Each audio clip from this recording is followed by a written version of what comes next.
সবাইকে স্বাগতম। আমরা আছি এখন ধানমন্ডি ৩২ নম্বর লেকে।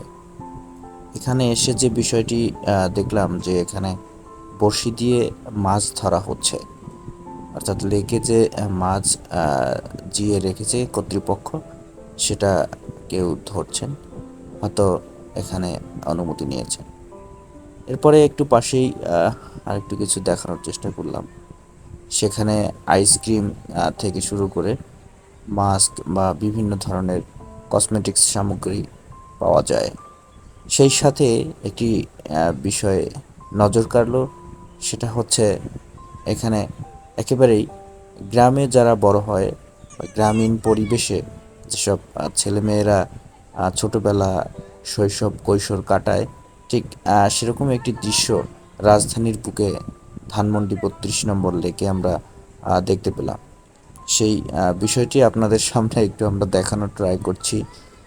দেখেন এখানে কিছু ছেলে একেবারেই উদলা গায়ে, তারা সেই ব্রিজ দিয়ে লাফ দিয়ে আসলে কৈশোরকে বা শৈশবকে যে উদযাপন করছে, এটাই হয়তো ওদের কাছে একসময় স্মৃতি হয়ে থাকবে।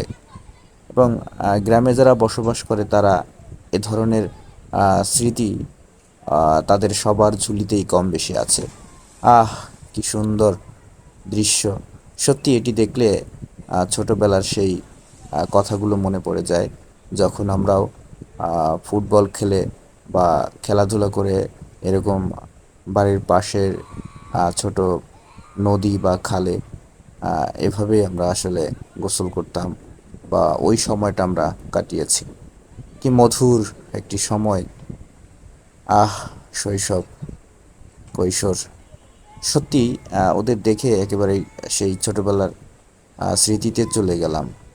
খুবই ভালো লাগলো। আপনাদের একটু দেখানোর চেষ্টা করলাম যে ওরাও সেই শৈশবের কৈশোরের স্মৃতিতে মাতোয়ারা। তো ধানমন্ডি লেকে অনেকদিন পরে আসলাম। এখানে আশেপাশের যে ভিউটা দেখতে খুবই ভালো লাগলো, এবং আপনাদেরও একটু দেখার জন্য ভাবলাম ভিডিও করি। তো সেরকম একটি চিন্তা থেকেই এই ভিডিওটি করা। আহ সুন্দর একটি দৃশ্য, চোখ জুড়িয়ে যায়। অপরূপ সেই ধানমন্ডি ৩২ নম্বর লেকের যে বৈকালিক দৃশ্য, সেটি আপনাদের দেখানোর চেষ্টা করছিলাম।